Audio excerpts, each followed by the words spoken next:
It's 8 o'clock. This is the UK Tonight. Coming up, the Prime Minister says the government is ready to recognise the Palestinian state within weeks. In the face of mounting pressure, Sir Keir Starmer announced today that the UK is prepared to join France and recognise Palestine at the UN General Assembly in September, unless Israel takes steps to end what he has called the appalling situation in Gaza. I've always said that we will recognise a Palestinian state as a contribution to a proper peace process at the moment of maximum impact for the two-state solution. Also ahead, thousands take to the streets to celebrate the Lionesses. After England's historic Euros win against Spain on Sunday, Serena Wiegmann's side held an open-top bus parade along the Mall. We'll have all the best moments from a day that will live long in the memory. Plus, the row over the online safety bill hots up, Nigel Farage demanding an apology after a cabinet minister accused him of being on the side of sexual predators. And 1 year on from the Southport murders, we'll hear how the community there is coping and remembering the 3 young girls killed in that attack. All that's come and much more on the UK Tonight.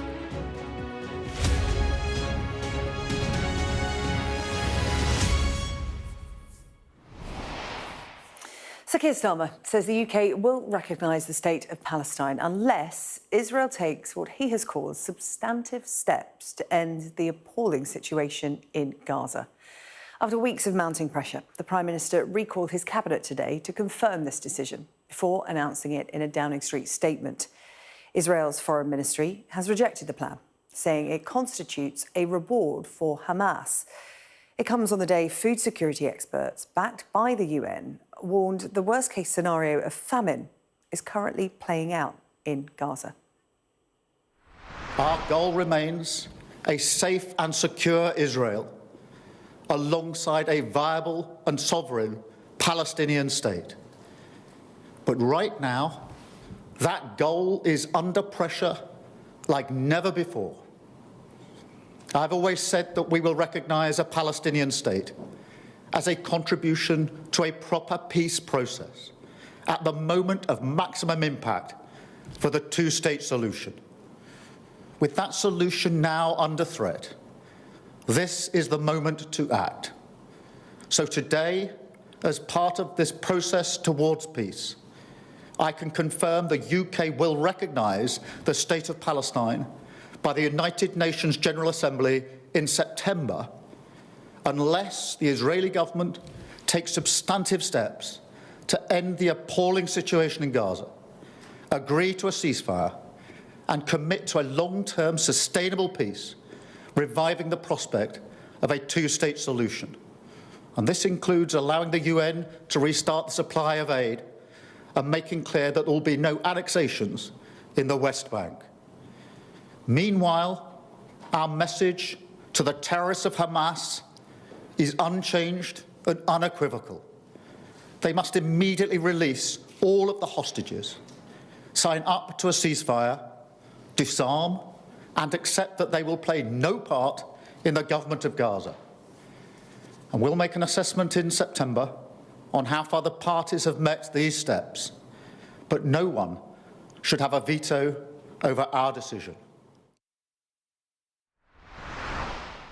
Well, let's bring in Sky's chief political correspondent, John Craig, who joins us from Westminster. And John, why this decision now? Well, the Prime Minister's been coming under increasing pressure to do this. At the weekend, the government was saying it's a matter of when, not if. And the government seemed to be resisting calls from those MPs who wanted a swift announcement on this. And so what has happened clearly is that the Prime Minister has bowed to pressure from those 250 plus MPs who wrote to him calling for this. Most of those were Labour MPs, so he didn't want another backbench revolt. There were threats of claims that there was going to be a motion put forward by the SNP and a vote in Parliament back in September. So he didn't want yet another split amongst Labour MPs. Secondly, his cabinet at least seven of the cabinet were said to be demanding this, including big hitters like the Deputy Prime Minister Angela Rayner and the Foreign Secretary. The Foreign Secretary, when he announced confirmed this at the UN later on, shortly after the Prime Minister spoke, he was speaking at a UN conference on the Middle East. He got warm applause, so it's gone down well overseas. And of course, the fourth reason that the third reason there was pressure on the PM was that President Macron, who was here only a few weeks ago and spoke to the Prime Minister on Saturday, he said the French were going to do it. So a lot of pressure on the PM to do this. Now, what's interesting is that President Trump, on his plane back to the United States tonight, says that the Prime Minister didn't raise this with him. They talked about the humanitarian aid crisis, but when he was asked, did they discuss it? We never did discuss it, said President Trump. Now, the PM's political opponents have said it's all about party management. For example, Priti Patel, the Shadow Foreign Secretary, has said that it's all about appeasing Labour MPs. Kemi Badenoch has said it's all about political posturing. It's been welcomed by the leader of the Lib Dems, who was one of the MPs who signed that letter of 250 MPs, although he's worried about the conditions. And the MP who wrote that letter to the PM last week, Sarah Champion, says, yes, she welcomes this, as she would, you'd expect that, but she's also worried about those conditions. So let me just run through them very quickly. I heard the Prime Minister talk about them. End the appalling situation in Gaza, the PM said. Reach a ceasefire. Make clear there's no annexation in the West Bank. And 4, commit to a long-term peace process that delivers a two-state solution. Now, given the hostile response from the Israelis tonight, it's looking highly unlikely those conditions will be met. The problem has got off to a rocky start, really, because the hostility from the Israelis. The PM did speak to Benjamin Netanyahu today. He spoke to King of Jordan as well. He's spoken to the Prime Minister of Canada, Mark Carney, tonight. He's going to spend the next few days trying to sell it to world leaders. So bad reception from political opponents, good response from some countries who've always supported this, but very hostile response from the Israelis. John, thank you. John Craig with the latest from Westminster for us tonight. Now, thousands of fans lined the streets of central London today to give England's Lionesses a hero's welcome as they lifted the European trophy in front of Buckingham Palace. Sarina Wiegman's side held an open-top bus parade along the Mall after becoming back-to-back European champions with that dramatic win over Spain on Sunday. And in doing so, they became the first English team to win a major trophy away from home. Coming up, we'll hear from some of the young football fans that were at the parade today, and we'll be discussing the Lionesses' legacy. But first, our sports correspondent Rob Harris has this report.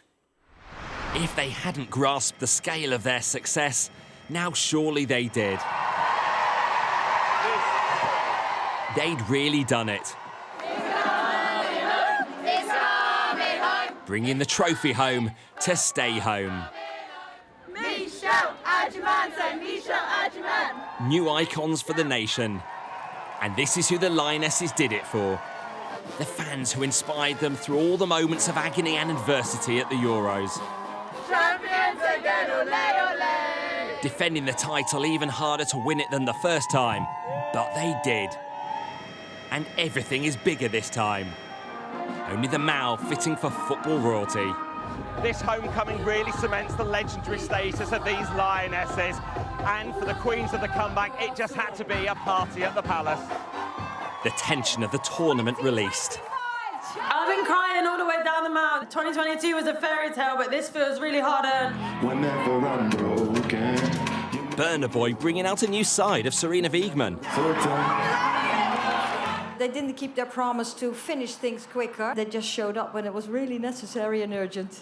Make some noise for the Lionesses! Thanks again to a Chloe Kelly winner in the final. Thank you to everyone that got out to support us, whether that's in Switzerland or here today. It's so special.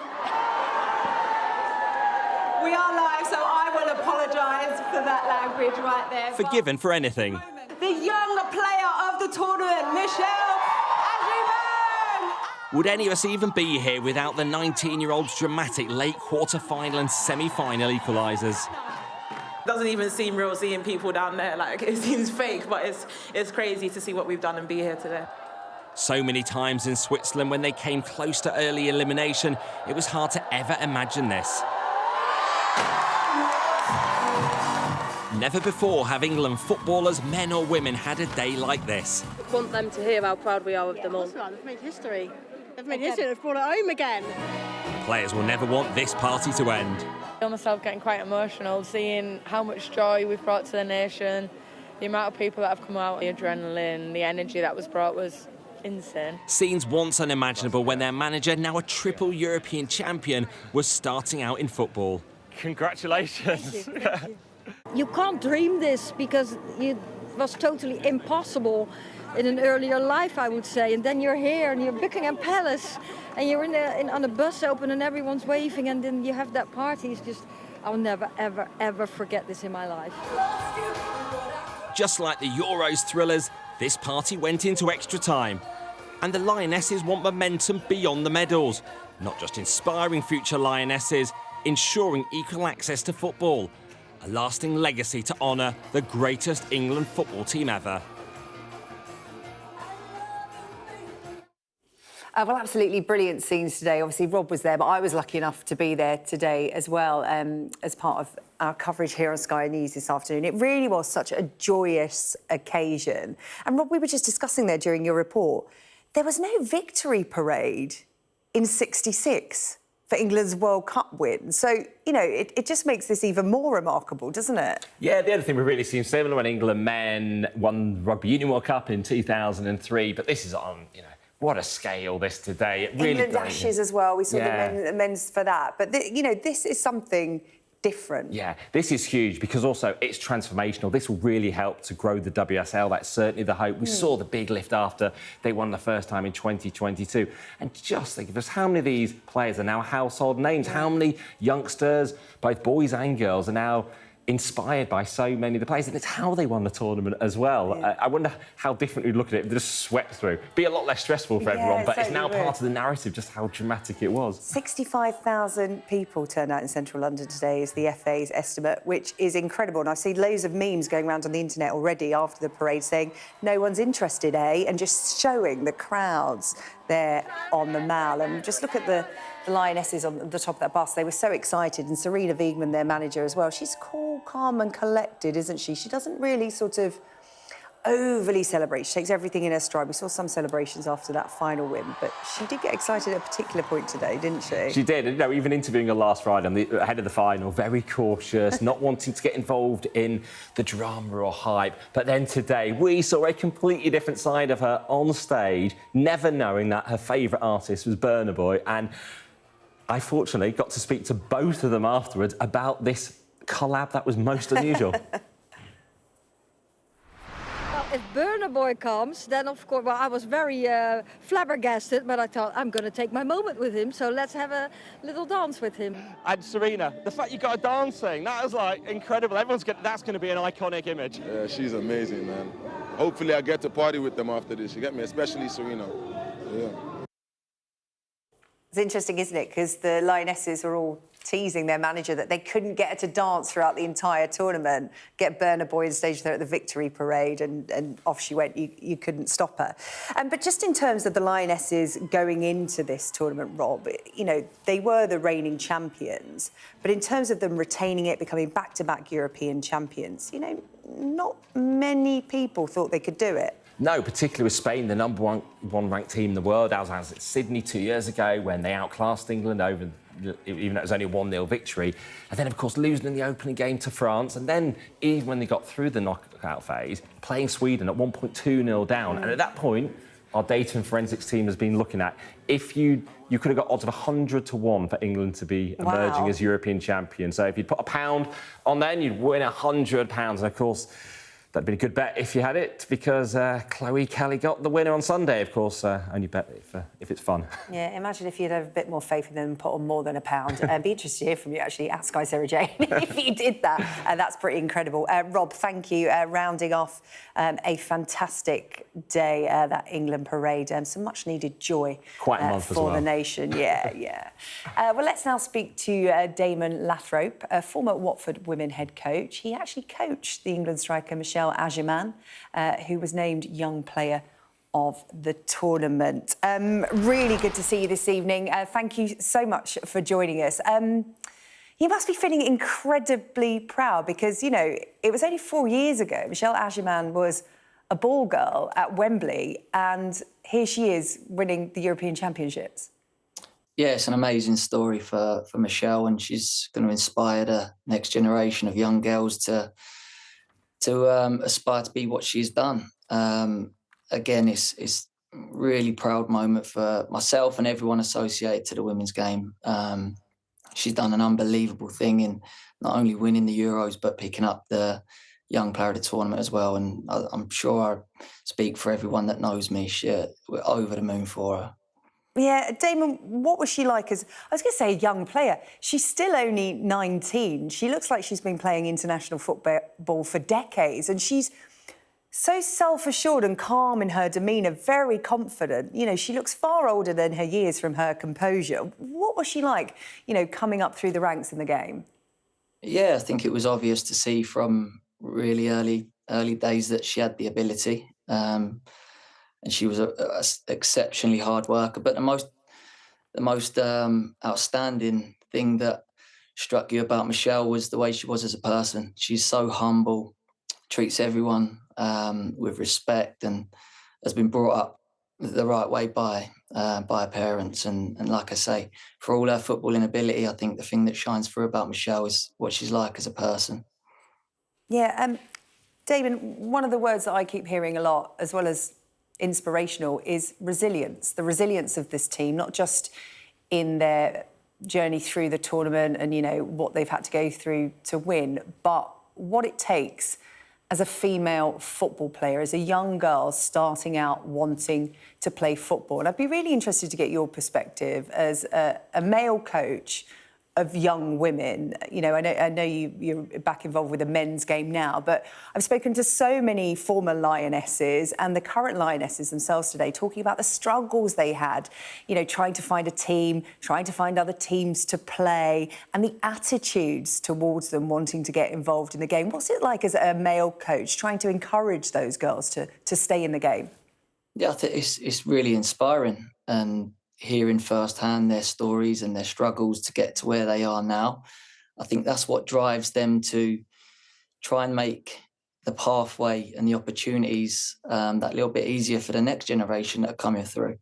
And like I say, it's every success that this group are having, past and present, will create more noise, more opportunities, and for sure make it a lot easier for the next generation of young girls that aspire to be footballers coming through the programme.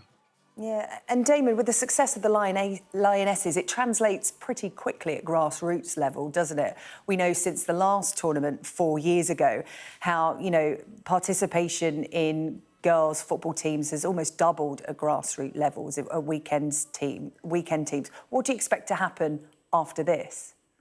I think there'll be an even bigger effect. I think that with success comes more investment, more opportunity, and I expect there to be another knock-on effect to that. I think that in their own right, they've created a legacy, and I think that's really healthy for the game in general. And I think the audience that it's now attracting is only going to push it in one direction, which is everything that they deserve.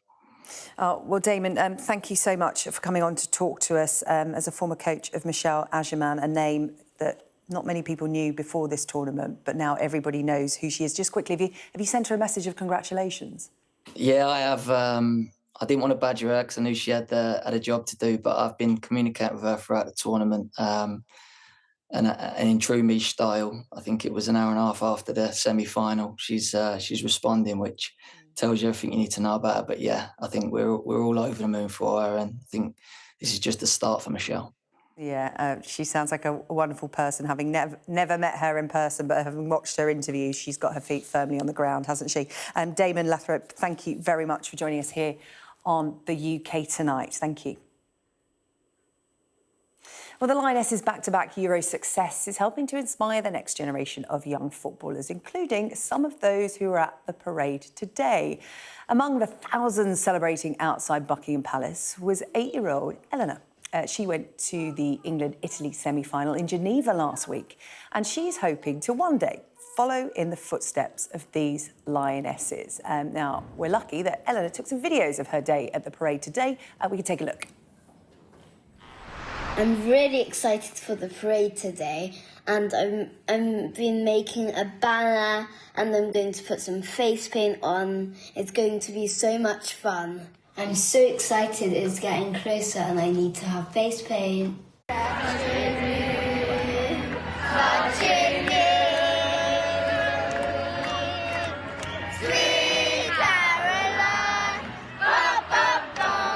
So amazing to be where the bus was and see where the atmosphere is. It's really amazing. Well, I'm glad to say Eleanor joins us now with her dad, Icaro. And Eleanor just telling her dad off because she didn't know he was filming you singing. Yeah. Well, you sounded really good, Eleanor. You sounded in good voice, as you should do. What was the parade like today? It was really good. So there was so many people and we were where the bus went. It was really fun. Yeah, I can see the face paint has stayed on, so that's really good. Whoever put your face paint on did a really good job. Who are you most looking forward to seeing? Well, who do you mean, like? The players. Like, who are your favourite players? Who did you spot on the bus?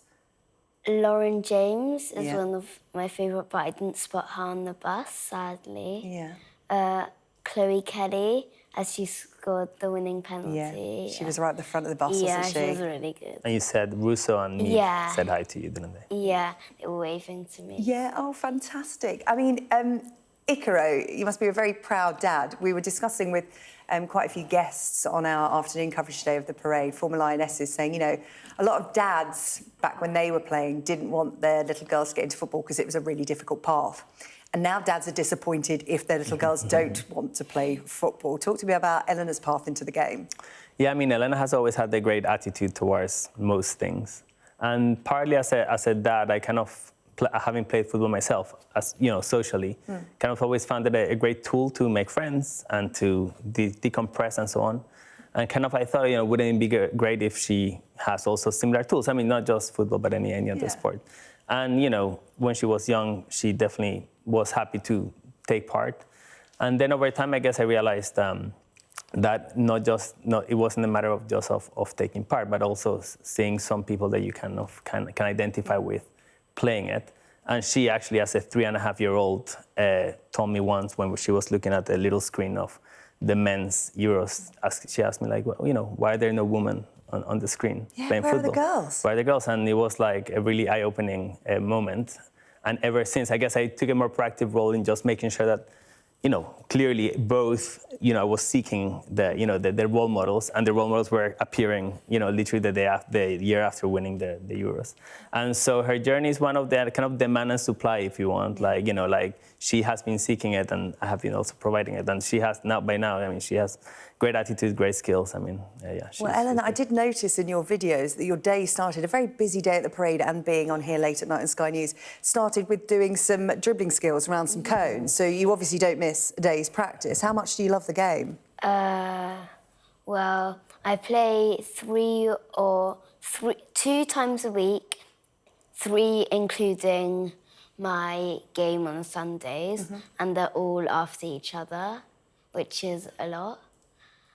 Yeah. And can you talk to me about the team that you play with, lots of other girls? Are they all as enthusiastic as you are about the Lionesses and this big win? Yeah, most of them are, Yeah. I mean, Icaro, you know, we talk about girls getting into football and it's still not as easy as it should be. Have you guys benefited from the Lionesses winning the last European Championships? Because there was a huge surge. We heard that, you know, participation at grassroots level doubled for girls. And, you know, you guys are reaping the benefits of that. I mean, I would say, you know, and Elena was telling me this just before we came here, like, you know, I asked her, like, you know, Elena, what are the things, I know I initially kind of exposed you to football, but what keeps you going? What is it that motivates you? And she said, oh, you know, actually, we went to watch, I think before we watched that match at Wembley when they beat Germany, we went to watch Chelsea at Kingsmeadow. And she told me, actually, just watching that first match live, it's one of the things that made me want to really, you know, feel that I want to be a professional. I mean, and I'm not saying she will or she not, but it's just an inspiration. And so, yeah, absolutely, you benefit from any little further steps that you get an inspiration. And also, I mean, as Elena would say herself, it's like, it's nice to see more of your type playing, because then like that you feel you're not singled out and so on. And so, yeah, absolutely, you benefit by it in the sense that it also benefits everyone else and it brings in more. And Eleanor, you were really lucky to go out to Geneva to watch England against Italy. What was that like? It was amazing. It was also really nerve-wracking with the penalties. It was like, is England going to score? And then I watched the finals at my friend's house. It was really good. That was really nerve-wracking as well. I mean, part of me thinks you're going to have to get used to England and penalties. It seems to be the way the Lionesses like to do things, right? Are you a penalty taker? Kind of. We've been practicing more, haven't we? Yeah, I think if you want to be a future Lioness, that could be something that you practice. Is there any particular player in the Lionesses squad that you look up to and you particularly want to be like? No, not really. I would like to have a bit of all of them. Just in me, so then I'm really good, because I know all of them are really good. Yeah, they're all really good, aren't they? Lucy Bronzer's got the middle name Tough, which I really like. Yeah. And I think that sort of sums up that Lionesses team, doesn't it? Well, listen, good luck on your journey, Eleanor. I like to think that when you are playing in a European Championships or a World Cup for the Lionesses, this will be the footage that gets trotted out in all the big interviews. This is where it all started. Ikaro, thank you so much for bringing Eleanor in. It's been a really long day for you, but what a brilliant day. Yeah. Brilliant day. Don't wash that face paint off. My daughter doesn't like to wash her face paint off at the end of the day. That'll still be on tomorrow. Really good to meet you both. Thank you. Thanks so much. Thank you. Well, as you heard there, it was a really special day on the Mall after another special tournament from the Lionesses that will live long in the memory of football fans like Eleanor up and down the country. We can take a look now at some of the best bits of today's parade.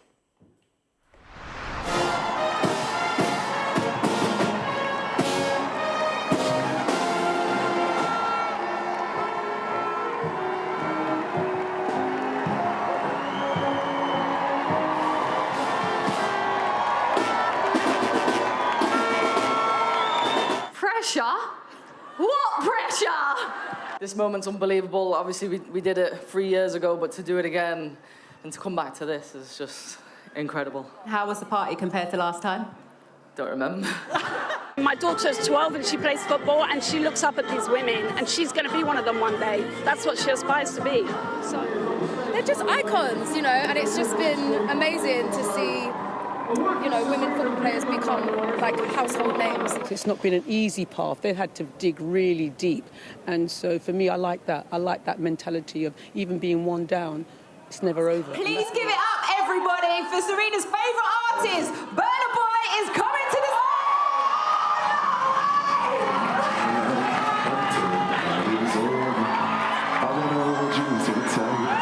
Showing that resilience again and that belief we have done and yeah, keep going and having each other's backs that we hear all the time is just, yeah, that's just really incredible to be part of.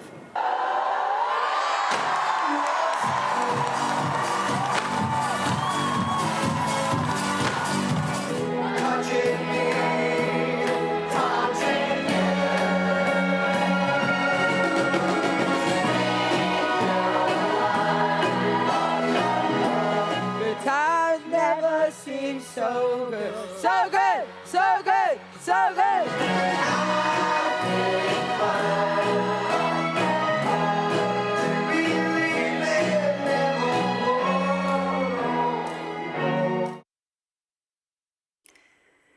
Well, I'd just like to say that was Jackie Belchow and Leanne Sanderson, former Lioness, singing, not me. My mic was turned off. But that was me dancing. Sorry about that. Why don't they tell you when they film you they're doing these things? Anyway, right, still to come on the UK Tonight. And Nigel Farage today has demanded an apology after a minister accuses him of being on the side of predators over the online safety bill. We'll have the latest for you on that. And 1 year on from the Southport attack, Sky News hears from a teenage survivor who is now campaigning against knife crime.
Our app gives you the very best of Sky News wherever you are.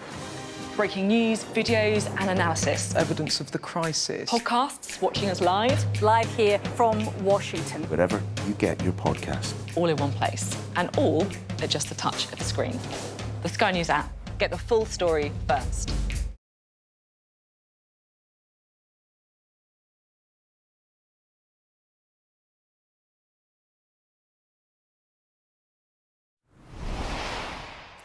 Breaking news, we've had a response from the Prime Minister of Israel, Benjamin Netanyahu, to the UK's decision earlier today to recognise the state of Palestine in September unless Israel takes what Sir Keir Starmer has called substantive steps to end the appalling situation in Gaza. The Israeli Prime Minister has put this on social media. Starmer rewards Hamas's monstrous terrorism and punishes its victims. A jihadist state on Israel's border today will threaten Britain tomorrow. Appeasement towards jihadist terrorists always fails. It will fail you too. It will not happen.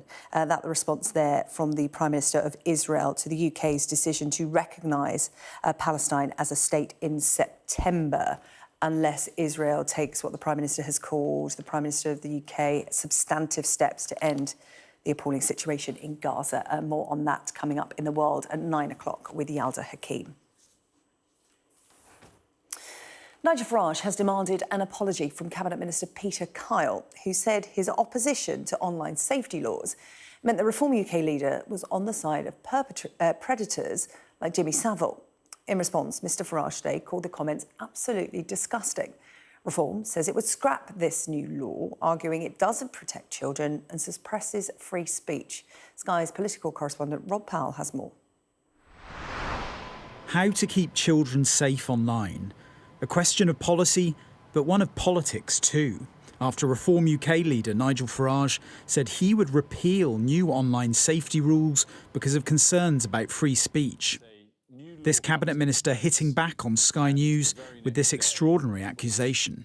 If people like Jimmy Savile were alive today, he'd be perpetrating his crimes online. And Nigel Farage is saying that he's on their side. I'm sorry. Not the side of children who are... I'm going to ask you to clarify. honestly think to say Nigel Farage is on Jimmy Savile's side? When it comes to online activity, we have seen unfettered access of adults to children via social media. Speaking on Monday, Reform branded the Online Safety Act a massive overreach that could silence criticism of the government. So, Mr Kyle, can I have an apology, please? Nigel Farage not shirking the fight. Just how low can a Labour government sink in its desperation? Yes, of course, they're in trouble. They're well behind us in the opinion polls. But frankly, to say that I would do anything that would in any way aid and abet people like Jimmy Savile is frankly it's so below the belt, it's almost not true. So why are these two raising the political temperature? I'm told this was no slip of the tongue by Peter Kyle. Rather, ministers feel Reform has made a misjudgment by pledging to scrap these safety laws, given huge concern about what children are viewing online. But Nigel Farage relishes public spats like this, and he'll try to use it to sow distrust in the government and mainstream politics in general. But what do experts think? First, civil liberties group Big Brother Watch.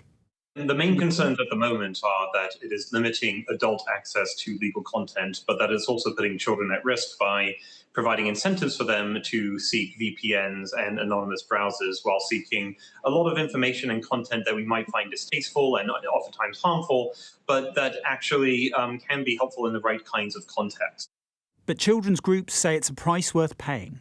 There's a huge amount in this act that can make a real difference for children. In particular, we should really see a change from companies in how content is being moderated, making sure that children aren't being served harmful material through algorithms and that they're able to have safer and more private experiences. Upping safety online, something few disagree with, but getting there a technical challenge with political tension. Rob Powell, Sky News in Westminster. Still to come here on the UK Tonight. 1 year on from the Southport attack, the town remembers the 3 young girls who were killed on that day.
Southport fell silent today, 1 year on from the murders of B.B. King, Elsie Stankham and Elise da Silva Aguirre.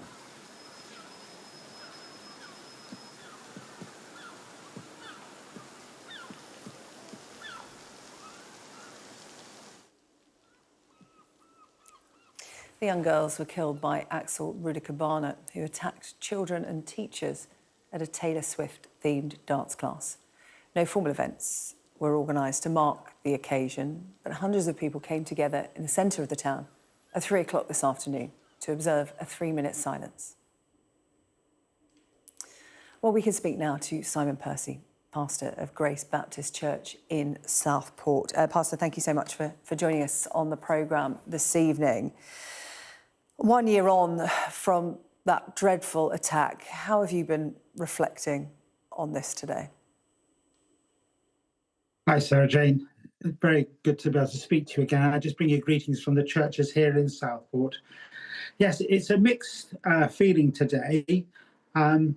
Mixed in the sense that we want to rightly remember what happened last year, but also we don't want to become people who are locked into what happened last year. A few months ago, 2 of the fathers from Southport went on the London Marathon. And at the end of the London Marathon, they said, what we want our daughters to be remembered for is love and hope. And I thought, what a wonderful thing. And the churches in Southport can really lock into that, because that's the message of a church, is to speak about the love of God and to speak of the hope that we have in Jesus Christ. So this is really quite a special thing that we're doing now, is to think about how we can help people to buy into that love and hope that those fathers are hoping the town will now be, setting about doing. I know, as well as the fathers running the London Marathon, some of the other parents have been raising money for a playground at the school. A fund has been set up in one of the girls' names as well, as you said, for something good to come out of something so terrible. Yes. How has that helped the community? Because I know when we spoke, a year ago, and we have spoken since, you were supporting families who, many of whom weren't directly affected, but Southport, big town, I beg your pardon, small town, big community, the ripple effect, it was felt by everyone. Yes. And that's a little bit how it is still. One person, for instance, said this: when they hear sirens, they instantly think back to the events of a year ago. So it's just below the surface that people are quickly taken back to the horror of that. But they also, I feel, want to move on as well in a helpful way, not just ignore it, but move on in a positive way. And today, around the town, many churches were open. But interestingly, not as many people came into them as they did a year ago. They may have stopped and chatted outside, but then moved on. And I think that's a little bit of a sign of where many people are now. They want to move on. But also, we want to be people of compassion. Jesus was a person of great compassion, and some people are struggling with this still, and we want to be there to meet with them, to help them to understand that even amongst such horrible things, that actually, God hasn't abandoned them, but actually can still be there and bring good out of even the horror of what happened a year ago. And that's what we're beginning to see, I think, is something of the good that can come out of this. The community remains very solidly together. Lots of good things going on all around the town to show sort of a sense in which we are kind of wanting to press on and move on.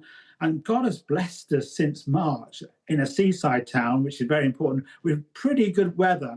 And the towns had tourists coming in and holidaymakers coming in, and there's been buzzing because of that. And then also some of the renewal projects, which are pretty key to this town, began to take place. Just a handful of them, but you, as well as kind of looking back, you can sense that sense in which there is now some hope coming into the town. And one of the things that one of the nurseries did just locally is they said, look, on this anniversary, we want to give to quite a lot of churches, 100 potted plants. So that we were able to give those out today and say to people, look, here's something that's yes, looks back, but hey, it's growing, it's developing, it's looking forward as well. We're trying to buy into that whole message of hope. Last year, we gave, as churches, to all the pupils in schools a blessing in a backpack with the help of the entertainer toy shop. We put bags together and gave every child in Southport one of those in the primary school.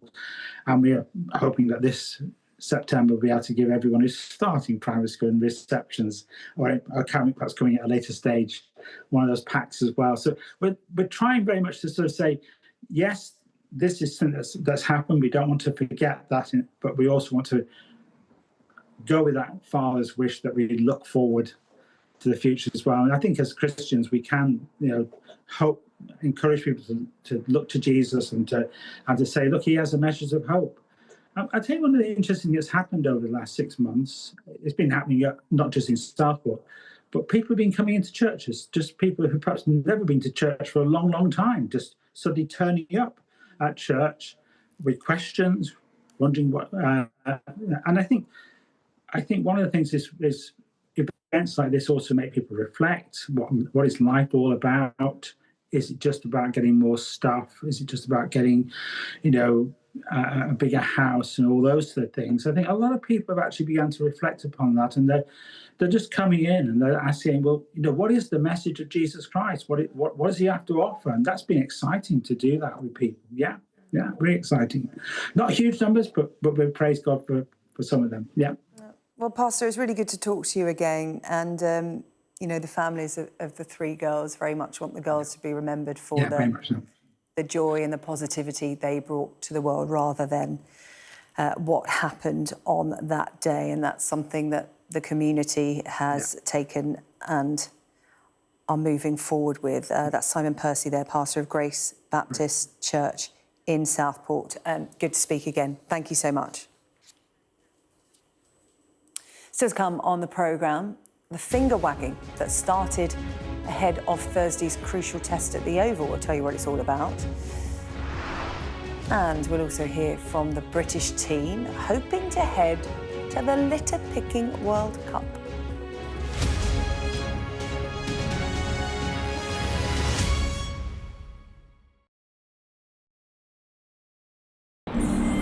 A lifeline for millions of people living on both sides of one of the most volatile international borders. It's dams like these that have become inflection points between the 2 nuclear-armed neighbors, which could potentially lead to water wars in the future. A terror attack has shattered the peace and tranquility of Kashmir. At least 26 people have been killed and as many injured when militants fired upon them. I'm Neville Lazarus and I'm Sky's reporter based in Delhi.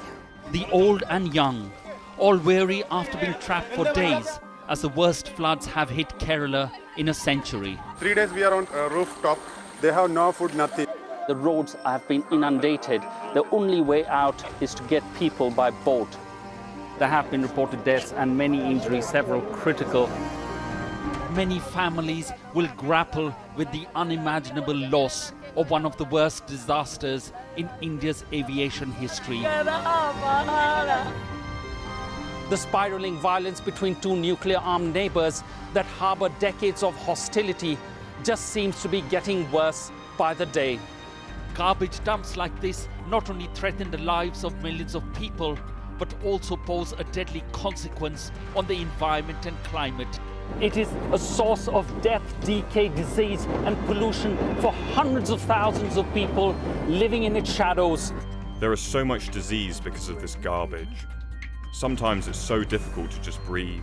Companies like these are helping India in its trajectory to be a serious player in space exploration. Over the next 45 days, an estimated 400 million Hindu pilgrims are expected to converge here in Prayagraj on the banks of the holy river Ganga and Yamuna. It's a real kaleidoscope of people from all walks of life. I want to start the programme today with a name, a story that I can't get out of my head. The campaign has now started. This is your chance. Tell people. This is the Politics Hub. not correct. The tax burden is projected to go up. No, I am talking about No, but I'm not. This is my interview. Look, this is ridiculous. No one does care about us. I'm really interested in that. On in politics, I feel like to push the boundaries. He's got the majority. The question is, what is he going to do with it? Hello, welcome back. We've had quite a sports theme to this evening's show, and continuing that is Chris, but we're talking about cricket rather than football this time, Chris. And there's only one place to start, and that's at the Oval, where a bit of finger wagging has started ahead of the 5th Test on Thursday. Well, at the moment, he's keeping his finger in his mouth, maybe to stop it from wagging. There has been some finger wagging. How about this, SJ? Arrogant, overprotective and possessive is what the Indian camp have accused Surrey's head groundsman of being after a big row today. We'll show you the pictures of this. This really sparked off what's already been a really spicy Test series. So the Oval head groundsman Lee Fortis was accused of being overprotective of his wicket. They are often protective of their wicket. There you go. The man right of centre is the India head coach Gautam Gambhir, pointing his finger and overheard saying, "You can't tell us what to do. You're just a groundsman." And Lee Fortis is not just a groundsman, he's won Groundsman of the Year for the last 3 years in English cricket. He's very highly rated. And we know how important the wicket is in cricket. Especially in a decisive final Test match. So there are one match to play. England lead the series 2-1. So what was happening? Why was he wagging his finger? Why was there an argument? He was saying that India's coaches were too close to the wicket. They were having a look at it to see what clues they could get from whether it'll be a bowling wicket or a batting wicket. It's all important in cricket, and he didn't want them getting that close. Let's hear from both parties now. When you are working with a very intelligent and highly skilled people, if you sound a bit arrogant or if you come across like, you can be protective, but end of the day, it's a cricket pitch. It's not an antique where you can't touch because otherwise it's 200 years old and it can be broken. You want to say something? I don't want to say anything. Are you happy? It's quite a big game coming up, isn't there? Yeah. But are you happy with Gautam Gambhir? I'm happy. It's not my job to be happy or not with it. But you said he's a bit touchy. Yeah. Is he a good man? What's that? I don't know. I don't know, man. I've never met him before today. No, you said he's a bit touchy. Oh, you have never been met before him? I don't know. He must have played here. Oh. You said he's a bit touchy. I don't know. You saw what he was like this morning. You saw it. There's a man not used to giving interviews. I was going to say, poor Lee, is that his first press conference? Yeah, and it's the Indian press pack as well, jumping on and going, what has happened with our India head coach? It's already spicy, and it's all important. It begins on Thursday at the Oval. Can't wait for it to start. Let's have a look at the rest of the sport. Staying connected is vital for business. Sky Business sponsors this report.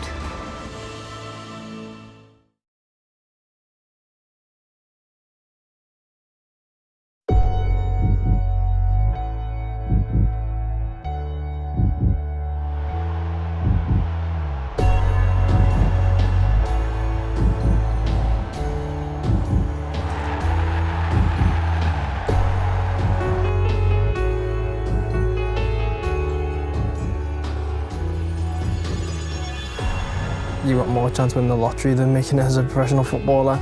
I think your responsibility is to guide them in the same direction as I went myself. Things aren't just handed to you on a plate. I think you have to fight for them, and it's probably only the tough that survive, really. Natural skills is not enough. The impact has to be straight away. Don't let anyone tell you what you can and can't do. If you have that belief, then that's the most important thing. Keep it fun for as long as possible. If you love what you do, you'll be able to get through the tougher times. If you're going to make it as a professional, pressure's coming, so we don't want the kids feeling it prematurely. The top club, we don't have time and space to grow up the young. He plays if he's good enough. Whether it's playing in the parks, competing in cages, or showcasing skills on the streets. Sky Business sponsors this report. Now, while we've all been obsessing over the Lionesses, a slightly lower profile but equally fiercely fought competition has been taking place. Competitive litter picking. It's called spagomi. I hope I've pronounced that right. It's really big in Japan, and it came to East London at the weekend. On Sunday, teams were collecting as much rubbish as possible on Hackney Marshes, hoping to secure their place at the World Cup in Japan. Well, the winners of this year's UK qualifier is a group calling themselves the Trash Talkers. Great name. Hannah Hunter is a Trash Talkers member and she joins me now. Hannah, good evening to you. Spagomi, first of all, am I pronouncing it right? That's perfect. That's exactly right. Yes, I'm halfway there. It's really big in Japan, this sport, so much so competitive litter picking takes place in schools. It's part of their curriculum. How did you get involved here in the UK? It's a really great question. So I competed with my friends Bella and Hannah signed us up as a bit of a joke. She'd seen something on social media and I'd never heard of it. And I think we thought, well, you know, it's great to try something new. So there we were on Sunday morning picking litter. And the rest is history, really. It's new to me, but, you know, what great fun. Well, you know, the joke's on you. You're now heading out to Japan to represent the UK. Talk to me about what's involved. Is it physically challenging? What kind of pointers can you give us? Yeah, I mean, it is a sport, as you say. I think we think of litter picking in the UK as something that we have to pay people to do, but obviously in Japan, they don't think about it like that. It's pretty physically demanding. So on the day we managed to pick, I think it was 154 kilos of rubbish. And what happens is that you have an hour to collect as much rubbish as you can. You work as a team, and so you kind of need a bit of a strategy. It's graded by points, and the best way to get the most points is to pick the heaviest litter. So sadly, for Hackney Marshes, there's been a lot of fly tipping, but it did mean that we could pick a lot of it up. And it meant that we came first. It was pretty serious competition, though. There was other teams like the Trash Pandas and the Harrow Pickers who actually pick litter all the time. But it was amazing fun and pretty surreal. What can you expect in Japan? Because I was reading that Britain won in Tokyo in 2023. So what awaits you when you get to Japan? I think when we get to Japan, I'm really looking forward to seeing how people maybe approach litter picking differently and think about their community spaces differently. Actually, there isn't much litter in Japan, is there? Because, you know, this is a national sport of theirs. They keep their country much neater and tidier than we do. No, you're exactly right. So they don't actually have public bins in Japan. It's customary that you take your litter home and throw it away at home, which we obviously don't have here. Well, look, it might mean, Hannah, that you have an easy route through to the finals if there's not much litter to pick. But we will keenly follow your process. We've had a sporting theme tonight, and now we've taught people about a new sport, Spagomi, a sport invented in Japan, collecting litter competitively. Thank you for joining us. That's all from us tonight. We'll see you tomorrow. Our app gives you the very best of Sky News wherever you are. Breaking news, videos and analysis. Evidence of the crisis. Podcasts, watching us live. Live here from Washington. Wherever you get your podcast. All in one place. And all at just the touch of a screen. The Sky News app. Get the full story first.